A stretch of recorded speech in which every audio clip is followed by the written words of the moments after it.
Oke, saya lanjutkan ya. Saya akan berusaha membuat poin-poin saja sehingga nanti bisa kita bahas.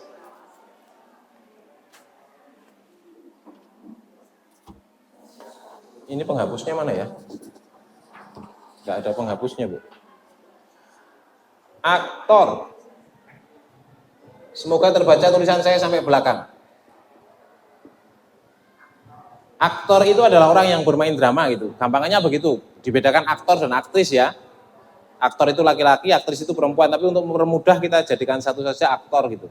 Apa yang harus disiapkan seorang aktor ketika dia ingin bermain drama di depan orang lain? Yang pertama tadi sudah soal kepercayaan diri. Itu tidak akan saya bahas lebih dalam karena saya yakin panjenengan semua sudah bisa memberikan latihan-latihan khusus kepada para siswa untuk bagaimana meningkatkan rasa kepercayaan diri siswa gitu ya. Jadi apa yang harus diolah oleh seseorang ketika dia ingin menjadi aktor gitu. Yang pertama apa Bapak Ibu? Apa yang harus dipersiapkan tadi? Kesiapan apanya? Mentalnya, oke. Mentalnya. Kemudian yang kedua adalah fisiknya, betul sekali. Fisiknya. Kita bicara di luar naskah, J. Kita bicara di luar naskah. Nanti mungkin kalau ingin belajar nulis naskah bisa bareng saya lagi. Kita belajar bareng-bareng menulis naskah gitu. Saya kebetulan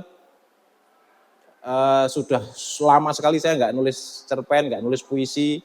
Saya memutuskan diri saya hanya menulis naskah drama tok. Lain itu saya tidak mau melakukan. Biar ada yang nulis naskah drama maksudnya, tidak banyak orang yang melakukan. Kemudian yang kedua adalah fisik. Nah, kalau mental tadi seperti yang saya sampaikan, saya tidak akan membahas ini, karena dengan kesiapan mental itu terutama sekali adalah rasa kepercayaan diri itu tadi. Jadi tidak saya bahas ini. Yang ketiga apa Ibu, Bapak? Setelah fisik?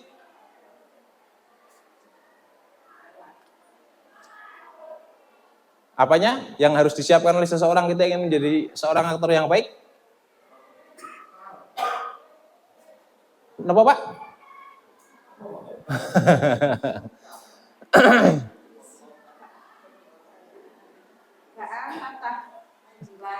Ya, ada hubungannya dengan yang disampaikan Ibu tadi. Penjiwaan atau apa? Psikisnya lah, gampangannya. Jadi ada banyak aspek yang harus disentuh oleh seseorang ketika dia ingin menjadi, kalau psikis kesini nanti Selain fisik adalah kesiapan secara intelektual. Fikirnya yang harus, olah fikirnya J. Saya tulis fikir atau intelektual? Intelektualitas. Intelektualitas. Ini tiga hal yang harus disiapkan seseorang ketika dia ingin menjadi aktor yang baik. Kalau fisik itu kan hal-hal yang, monggo Ibu Pinara. Terbaca sampai belakang enggak ya ini ya? Terbaca aja?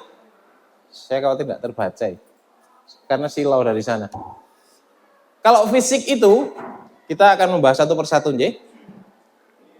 Sudah? Oke, kita breakdown di sini. Aduh, breakdown ini bahasa Jawa ini apa Pak? Dirinci. Kita siapkan di sini dulu, fisik. Aspek fisik apa yang harus disiapkan oleh seseorang ketika dia ingin menjadi aktor? Satu, aspek fisik. Fisik itu segala sesuatu yang berhubungan dengan tubuh kita ya. Yang pertama tentu tubuhnya aja, karena kita bicara soal fisik, tubuhnya. Oke. Tubuhnya, tubuh atau badan. Yang kedua apa Bapak Ibu? Karena kita ini drama yang konvensional, yang membutuhkan suara untuk sampai menyampaikan pesan kita, maka apanya yang harus disiapkan selain tubuhnya? Suaranya, betul sekali. Suaranya. Sekali lagi kita sedang akan menyiapkan pementasan drama konvensional ya. Jadi kita tidak akan melakukan pantomim yang tanpa suara. Kita melakukan pementasan drama yang menggunakan suara sebagai media gitu. Kalau tubuh ini tubuh ini adalah segala sesuatu yang berhubungan dengan badaniah kita gitu. Bisa aspek tubuhnya itu sendiri, fisiknya, blegernya kita itu yang harus kita siapkan. Bisa juga watak yang diwakilkan melalui mimiknya, betul sekali. Kemudian berikutnya adalah orang hidup tentu bernafas. Betul nggih? Itu masuk ke dalam aspek tubuh yang harus kita siapkan. Betul? Tiap hari kita bernafas tapi kita tidak pernah menyadari tentang itu gitu. Padahal itu sesuatu yang harus kita latih sebenarnya untuk menjadi seorang aktor itu. Nafasnya, nggih. Kemudian untuk suara, ya suara ini, jenengan sudah berpuluh tahun menjadi guru tentu sudah paham bagaimana cara mengelola diri kita agar tidak kehabisan suara ketika sedang mengajar gitu ya. Oke, kita akan bahas satu persatu. Ini tadi apa saja Ibu, Bapak? Apa tadi? Tubuh kita sendiri, kemudian apa tadi yang kedua? Ya, mimiknya atau ekspresi, nggih. Kemudian yang ketiga adalah nafas kita, betul. Kita akan bahas satu persatu. Kita mulai dari kesiapan fisik dulu. Kesiapan fisik. Ya. Untuk bisa menjadi seorang aktor yang baik, seorang pemain drama yang baik, tentu harus punya kesiapan secara fisik. Jadi harus sehat.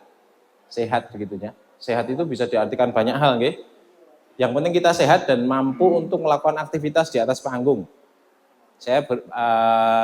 Kenapa fisik itu menjadi sangat penting bagi seorang aktor? Monggo, Pak. Saya ada cerita sedikit begini. Saya dulu kuliah di Malang, kemudian pernah melihat sebuah pertunjukan drama. Ketika pertunjukan itu sedang berlangsung, tiba-tiba aktornya pingsan, Bapak Ibu. Apa yang terjadi dengan pertunjukan itu kalau ada aktor yang pingsan? Ya jadi kacau balau. Nggak ada cadangannya, padahal dia pemeran utama, tetapi karena secara fisik dia tidak sehat, dia memaksakan diri untuk tampil dan dia tidak menyampaikan soal kesehatan fisiknya kepada teman yang lain. Ketika pertunjukan sedang berlangsung, tiba-tiba pingsan gitu. Tentu saja pertunjukannya menjadi kacau balau. Kalau soal fisik ini apa yang harus disiapkan? Tentu yang pertama adalah kita melatih siswa atau melatih diri kita sendiri dengan melakukan latihan-latihan yang bersifat seperti kita sedang olahraga pada umumnya gitu. Jadi ada yang namanya kalau di istilah di dunia olahraga itu endurance. Endurance itu daya tahan. Gitu. Bagi orang yang tidak terbiasa tampil di atas panggung, ketika dia tampil di atas panggung itu rasanya sangat melelahkan Bapak Ibu. Karena kita benar-benar terkuras emosi kita ketika di atas panggung. Jadi kita harus benar-benar menyiapkan diri kita, mempunyai fisik yang tangguh gitu. Ya latihannya latihan seperti latihan olahraga seperti biasanya itu. Kita ajak lari-lari sebentar, kita ajak pemanasan, kita ajak peregangan dan sebagainya gitu. Fungsinya adalah kita memang harus menyiapkan diri kita agar punya fisik yang sehat gitu.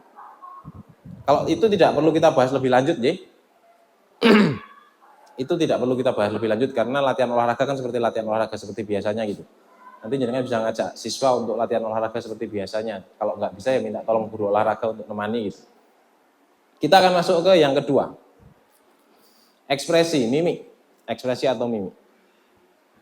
Tentu, seperti yang sudah saya sampaikan di depan tadi, ketika kita sedang melakukan pertunjukan drama, sedang melakukan pementasan drama, kita adalah berusaha menyampaikan sesuatu kepada orang lain, kita sedang berusaha meyakinkan orang lain tentang apa yang kita sampaikan, dan ketika sedang menyampaikan sesuatu itu tentu butuh yang namanya dramatisasi Bapak Ibu.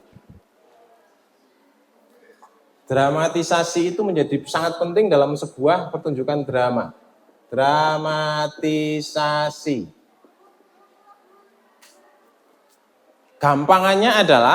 Gampangannya dramatisasi itu adalah melebihkan sesuatu dibanding keseharian kita gitu. Gampangannya begitulah. Kalau misalnya di keseharian bisa jadi ketika marah kita itu diam. Betul nih. Lebih baik kita diam ketika marah gitu kan. Lebih baik kita tidak melakukan konfrontasi dengan orang yang sedang kita marahi gitu.